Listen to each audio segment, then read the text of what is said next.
Olá, tudo bem? Pessoal, é o seguinte, eu estou apresentando aqui mais uma nova versão. Se você escolher não assistir, outros vão tomar conhecimento das verdades reveladas no seu lugar. Entendam por que sua namorada, noiva ou esposa pode ter saído da sua costela.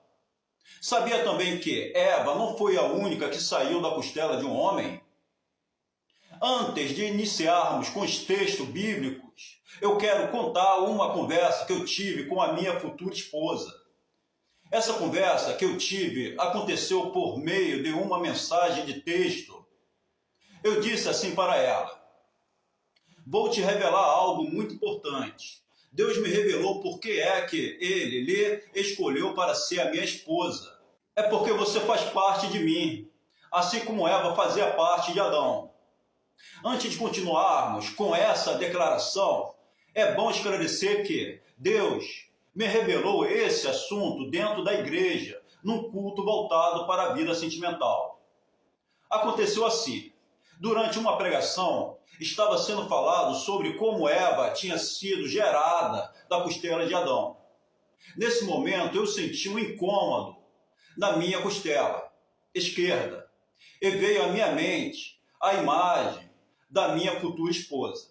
Então, o que devemos entender é que Eva não foi a única que saiu da costela de um homem.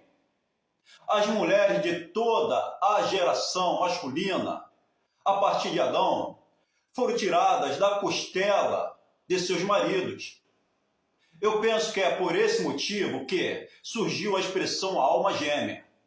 Além do mais, esse acontecimento girando em torno das gerações de Adão, muito provavelmente teve o seu processo interrompido no final de Gênesis 5.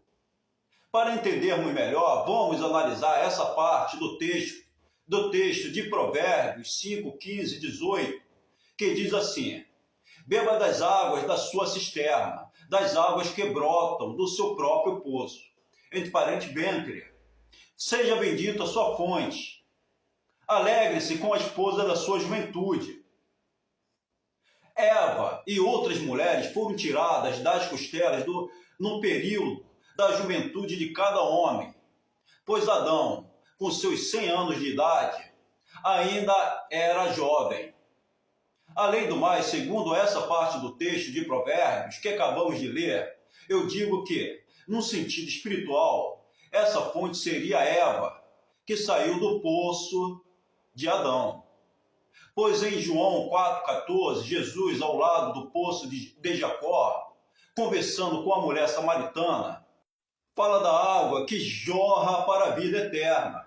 Segundo essa parte do texto, o interior de cada salvo em Cristo Jesus existe um poço espiritual que vive jorrando águas vivas. Porém, Eclesiastes 12, 6 fala do cântaro que despedaçou junto à fonte e da roda que se quebrou junto ao poço. Em seguida, depois desse acontecimento, essa alma vai partir para a eternidade. Contudo, se esse acontecimento for nos dias atuais, e se essa pessoa viveu aqui na terra sem o Senhor Jesus como sendo o seu Salvador, eu digo com toda certeza que essa fonte do poço estava seca, sem água e sem vida. Então esse espírito voltou para Deus. Contudo, a alma dessa pessoa foi para a perdição. No entanto, é preciso esclarecer que, quando alguém entrega a sua vida a Cristo, as águas começam a brotar no ventre desse indivíduo. Transformarei o deserto num lago e o chão ressequido em mananciais. Isaías 41, 18. Ó Senhor, Tu és o meu Deus, eu te busco intensamente. A minha alma tem sede de Ti. Todo o meu ser anseia por Ti numa terra seca, exausta e sem água. Salmos 63, 1. Então podemos ler novamente Provérbios 5, 15 e 18, que diz assim: Beba das águas da sua cisterna, das águas que brotam do seu próprio poço. Seja bendita a sua fonte. Alegre-se com a esposa da sua juventude. Devemos entender que essa mensagem também foi escrita para nós, nesses dias atuais que nós vivemos. Além disso, eu volto a dizer, Eva não saiu só da costela de um homem, ela também foi tirada das águas que brotavam do próprio poço de Adão. Então, atrevo-me a dizer que Azanete, esposa de José, governador do Egito, Sara, mulher de Abraão, Rebeca, a amada de Isaac, Ana, a preferida de Eucana, Raquel, a favorita de Jacó, Ruth, a moabita que se tornou esposa de Boaz, Zípora, mulher de Moisés, Maria, companheira matrimonial de José, mãe do Senhor Jesus. Não podemos deixar de mencionar a Sunamita, que foi a preferida de Salomão, conforme relatado em Cântico dos Cânticos. Então, muito provavelmente, todas elas podem ter sido tiradas das suas costelas e saíram das águas de seus próprios poços. Entretanto, é preciso esclarecer que, na vida dos descendentes de Adão, as águas desse poço foram se secando aos poucos. Então, muito provavelmente foi por esse motivo que, no final do capítulo 5 de Gênesis, não houve mais mulheres tiradas das costelas dos homens. No entanto, aqui vai uma observação muito importante. Vamos entender o motivo que fez Deus escolher uma das costelas de Adão para criar Eva. É porque a costela é, de fato, o único osso no corpo humano capaz de se regenerar após ser removido, desde que o periósteo, isto é, uma membrana que envolve o osso, seja preservado durante a cirurgia. Então, se uma parte da costela é removida, mas o periósteo permanece no local, ele atua como uma fábrica de células ósseas, fazendo com que a costela cresça novamente. Além disso, muito provavelmente, o que foi aproveitado dessa costela foi o núcleo de uma célula somática. Esse material genético é o mesmo utilizado para criar um clone. Então, dando continuidade, é por isso que muitas vezes não entendemos o verdadeiro motivo que nos faz presenciar casais que aparentemente não têm nada a ver um com o outro. Um é bonito ou bonita, o outro não é tão bonito ou bonita assim. Uma é muito magra, o outro é gordo ou vice-versa. Ela tem uma altura abaixo da média, ele tem uma altura acima da média. O branquinho se apaixonou e casou com o pretinho. A princesa e o plebeu, entre parentes pobre, acabaram se apaixonando e se casando. Contudo, existem aqueles casais que são o oposto do que está sendo falado aqui. Existem aqueles que são tão parecidos um com o outro que muitos julgam ser irmãos. Muito provavelmente esse processo de as mulheres terem saído das costelas dos homens, lá em Gênesis, deve ter durado milênios, pois cada personagem vivia quase 1000 anos. Alguém pode perguntar, são todas as mulheres que existem hoje que foram tiradas da costela dos homens? Não. Muito provavelmente só cerca de 40% ou 50% delas. Agora, preste atenção nesses versículos que vão ser apresentados aqui. No capítulo 2 de Gênesis, eu peço também para que parem a atenção no substantivo fez, que está entre as partes do texto a seguir. Pois, no final da mensagem, vocês vão compreender porque eu estou pedindo para dar atenção ao substantivo fez. No versículo 21, o Senhor Deus fez o homem cair em profundo sono. Enquanto este dormia, tirou-lhe uma das costelas, fechando o lugar com carne. No versículo 22, com a costela que havia tirado do homem, o Senhor Deus fez uma mulher e a levou até ele. Versículo 23. Disse então o homem: esta sim é osso do meu osso e carne da minha carne. Ela será chamada mulher, porque do homem foi tirada. No versículo 24, Deus disse o seguinte: por essa razão o homem deixará pai e mãe e se unirá à sua mulher, e eles se tornarão uma só carne. Gênesis 2, 21 até 24. Por essa razão, qual razão? Leia aí novamente na Bíblia de vocês, ou voltem no vídeo para ouvir de novo os versículos 21 até o 23 para terem um melhor entendimento. O que devemos entender é que no versículo 24, onde Deus diz que por essa razão o homem deixará pai e mãe e se unirá à sua mulher, e eles se tornarão uma só carne, essa parte do texto está valendo para muitos, até para os nossos dias atuais. Pois Adão não tinha um pai e uma mãe para deixá-los, e depois se unir à sua esposa. Entenderam?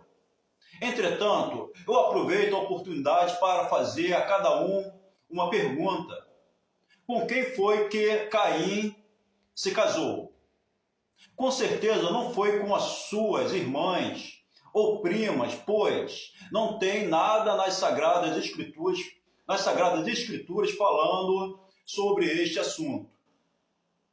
Adão só foi ter outro filho aos 130 anos, chamado Sete, que ficou no lugar de Abel. Está relatado em Gênesis 5:3. No entanto, nesse meio tempo, Caim já estava com a sua esposa. Está relatado em Gênesis 4:17. Aqui eu faço uma outra pergunta muito importante. Por que é que Deus não fez uma fêmea do barro? Não poderia ter feito? Ele não fez porque o propósito do Senhor, o Todo-Poderoso, era criar todas as fêmeas do planeta Terra da costela de cada homem. Devemos entender também que o mesmo fôlego de vida, entre parênteses, Espírito Santo, que foi soprado em Adão, serviu também para dar vida à sua esposa. Em cima deste assunto, vamos agora recapitular novamente a parte do texto que lemos em Provérbios 5:15 e 18, que diz assim: beba das águas das suas cisternas, das águas que brotam do seu próprio poço. Seja bendita a sua fonte. Alegre-se com a esposa da sua juventude. Fonte e espírito, entre parênteses, fôlego de vida, tem o mesmo significado espiritual para o surgimento de uma esposa por meio do homem. No caso de Adão, antes da queda, esse fôlego de vida era o próprio Espírito Santo. Lembrando que eu disse que o mesmo fôlego de vida soprado nas narinas de Adão serviu para dar vida à esposa. Portanto, essa fonte relatada em Provérbios 5:15 é uma água espiritual. Lembram-se também que, de quando Jesus, conversando com a mulher samaritana, falou da fonte que jorra para a vida eterna, essa fonte pode ser entendida como o próprio Espírito Santo. Então, essa fonte, sendo uma realidade espiritual, não só reflete uma evidência para o surgimento de uma esposa por meio do homem, mas também é o elemento que fez Adão e Eva passarem a respirar mediante o fôlego de vida.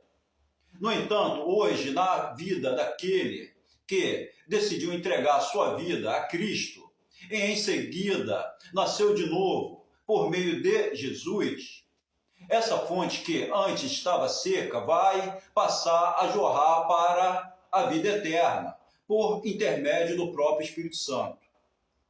Aí então o Espírito do homem, entre parênteses, fôlego de vida, e o Espírito Santo se tornam um. Não custa lembrar mais uma vez que agora, há pouco eu disse que o fôlego de vida soprado nas narinas de Adão também serviu para dar vida à sua esposa. Fazendo uma comparação, foi da água espiritual tirada do poço de Adão que surgiu Eva. Perdoe-me se eu estou sendo repetitivo, mas a repetição tem um papel didático no processo de aprendizado. Então, vamos ler de novo Provérbios 5, 15 e 18, que diz assim: beba das águas da sua cisterna, das águas que brotam do seu próprio poço. Seja bendita a sua fonte, alegre-se com a esposa da sua juventude. Agora que esclarecemos essa parte, vamos continuar prestando atenção no substantivo fez e vamos compará-lo com Gênesis 2, 21 até o 22, que já tínhamos lido antes. A parte do texto de Malaquias diz assim: é porque o Senhor é a testemunha entre você e a mulher da sua mocidade. Aqui uma observação. Olha de novo aí sendo mencionado a juventude. Pois como foi lido em Provérbios, Deus disse para beber das águas da sua cisterna e se alegrar com a esposa da sua juventude. Lembram quando eu disse que Adão, aos 100 anos, ainda era jovem? Vamos continuar. Pois você não cumpriu a sua promessa de fidelidade, embora ela fosse sua companheira, a mulher do seu acordo matrimonial. Logo a seguir vai aparecer novamente o substantivo fez. Não foi o Senhor que os fez um só, em corpo e em espírito, e ele lhe pertence? E por que um só? Porque ele desejava uma descendência consagrada. Malaquias 2, 14 e 15. Aqui em Malaquias, que acabamos de ler, Deus está dirigindo essa palavra para quem? É óbvio que não foi para Adão e Eva. Então, essa descendência consagrada seria a partir de Adão e Eva e teria continuação até os nossos dias atuais, se Adão não tivesse caído. No entanto, mesmo com a queda dele, muito provavelmente, a descendência por meio das costelas dos homens continuou até o final do capítulo 5. Observe que Jesus ainda não tinha morrido e ressuscitado para eles serem um só em espírito, como é relatado em Malaquias. Alguém pode perguntar, mas Adão não teve filhas? Para eu continuar sustentando tudo o que está sendo dito aqui, até agora, não tem como eu não dizer que, de início, a intenção, o propósito de Deus era que todas as mulheres só tivessem tido filhos homens e suas esposas terem saído de suas costelas. É por isso que Eva, logo no início, teve 2 filhos do sexo masculino. Mas com a queda de Adão, esse propósito só tiveram continuação até o final do capítulo 5 de Gênesis. Gênesis 4:17 diz que Caim conheceu a sua mulher e teve um filho chamado Enoque. Daí por diante, os filhos, netos, bisnetos, trinetos, tetranetos, até o octaneto, isto é, na 8ª geração, só foram gerados homens. Na 9ª geração é que aparece o primeiro registro de uma mulher nascida no planeta Terra. Está relatado em Gênesis, no capítulo 4, no final do versículo 22. Logo depois do nascimento dessa menina, que fazia parte da descendência de Caim, Adão com seus 800 anos, também teve a primeira filha. Está relatado em Gênesis 5, 3 e 4. Agora eu convido a todos a analisarmos essa tabela genealógica a partir de Gênesis 4, 17 em diante. Entendo que nesse período as mulheres só davam à luz homens. Enoque, neto de Adão, primeira geração. Irade, bisneto, segunda geração. Meujael, trineto, terceira geração. Matusael, tetraneto, quarta geração. Lameque, pentaneto, quinta geração. Jabal, hextaneto, sexta geração. Jubal, heptaneto, sétima geração. Tubal-Caim, octaneto, oitava geração de homens, da linhagem de Adão. Na nona geração é que aparece o primeiro nascimento de uma mulher. Está relatado em Gênesis 4, no final do versículo 22. Então, no final da oitava geração, o ciclo masculino por meio da linhagem em sequência de Caim foi interrompido. E seus descendentes passaram a gerar mulheres também.